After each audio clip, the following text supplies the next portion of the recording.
Helen, 68 years old, was a breast cancer survivor who raised her grandson, Tyler, after his parents died in a tragic accident. She devoted her life to him, ensuring he grew into a kind and hard-working young man with dreams of going to college. Years later, Helen's cancer returned, this time terminal. With only months to live, her biggest worry wasn't herself, but Tyler's future. She had spent most of her savings on medical bills and raising him, leaving little for his education. The community, who loved Helen and admired her strength, came together and donated money to help Tyler go to college. But the unthinkable happened. Helen's best friend of 40 years betrayed her and stole $47,000 meant for Tyler. What the thief didn't know was that Helen's late husband had been an FBI agent, and his former partner still cared deeply for her.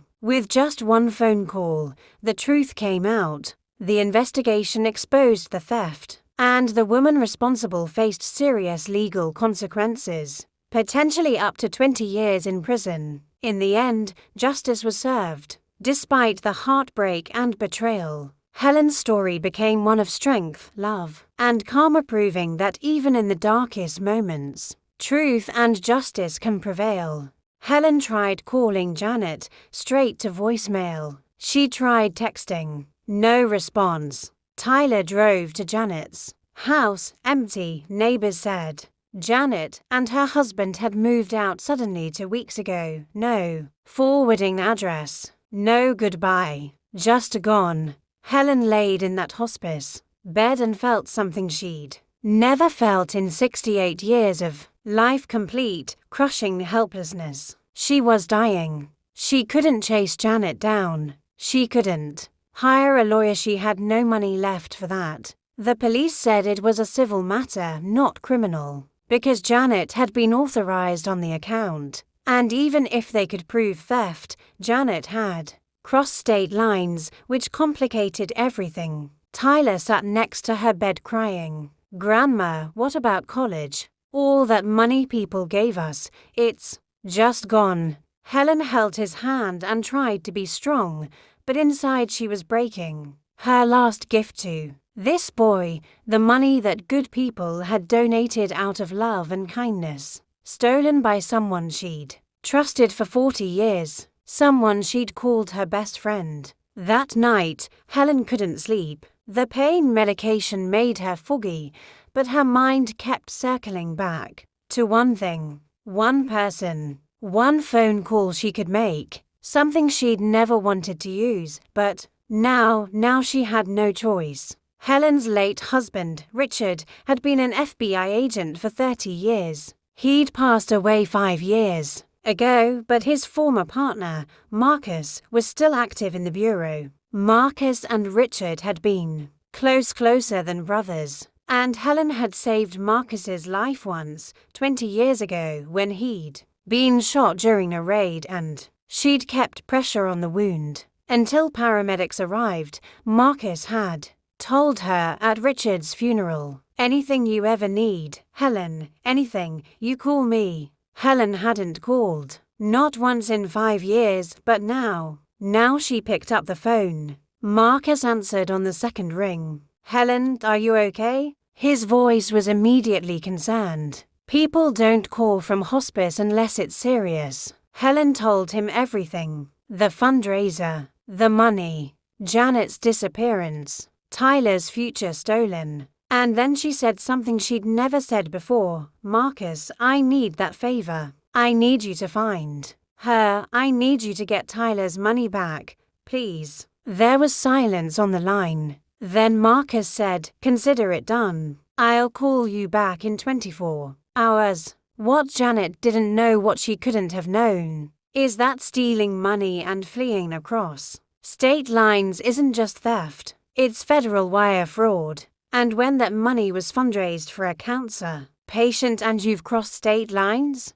the FBI can get involved. And when the FBI agent leading the case is doing it for a dying woman who saved his life, they don't stop until justice is served. Here is a short, clean, and acceptable version of your passage. Marcus called back within 6 hours, not 24. He had already found Janet in Las Vegas, where she had been gambling, and had spent $12,000 of Tyler's college fund. As the investigation continued, Marcus uncovered something even worse. This was not Janet's first crime. She had a pattern of targeting vulnerable, seriously ill people, gaining their trust, and then stealing money meant for their care or families. In total, she had taken over $200,000 from multiple victims. The case quickly became federal. Within weeks, strong evidence was gathered, and Janet was arrested in a Las Vegas casino. The news spread fast, exposing her actions to the public. The arrest affected her entire family. Her husband, unaware of her crimes, filed for divorce. Her children, who had unknowingly received money from her, were shocked and chose to cooperate with authorities. During the trial, several victim stories were presented. Tyler spoke on behalf of his grandmother, sharing how much the stolen money meant for his future. Other families also described their losses, showing the full impact of Janet's actions. In the end, the court recognized the seriousness of her crimes, especially how she had taken advantage of people during their most difficult times. That's when the community stepped in. Helen had lived in the same small town for 40 years. She'd been a teacher herself before retiring. She'd volunteered at the church, organized bake sales, helped neighbors through hard times. Everyone knew her. Everyone loved her. When word got out that Helen was dying and worried about Tyler's future, the community organized a fundraiser. It was beautiful. The whole town came together. They held a dinner, a silent auction, a bake sale. Local businesses donated. Former students Helen had taught decades ago sent checks.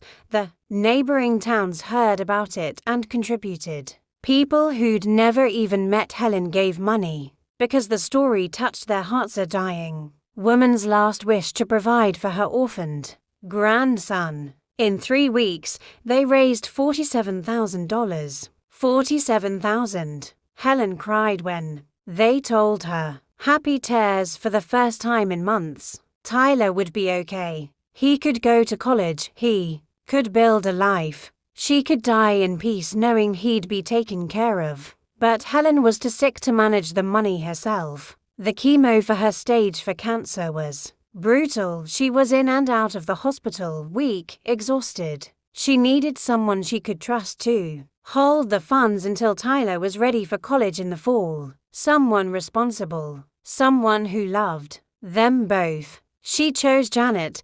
Janet had been Helen's best friend for 40 years. They'd met when their kids were in elementary school together and had been inseparable ever since. Janet was there when Helen's husband died. Janet held her hand through the first cancer battle. Janet helped with Tyler when Helen was too sick to get out of bed. If there was anyone in the world Helen trusted, it was Janet. So Helen set up a bank account with Janet as the custodian. The plan was simple. Janet would hold the money until Tyler graduated in May, then transfer it to an education account for him. Helen even had Janet sign papers with their lawyer documenting that the money was Tyler's, not Janet's, and that Janet was just holding it temporarily. Everything seemed secure. Helen went into hospice care in March. The cancer had spread everywhere. The doctors said she had maybe 3 months. Helen was ready.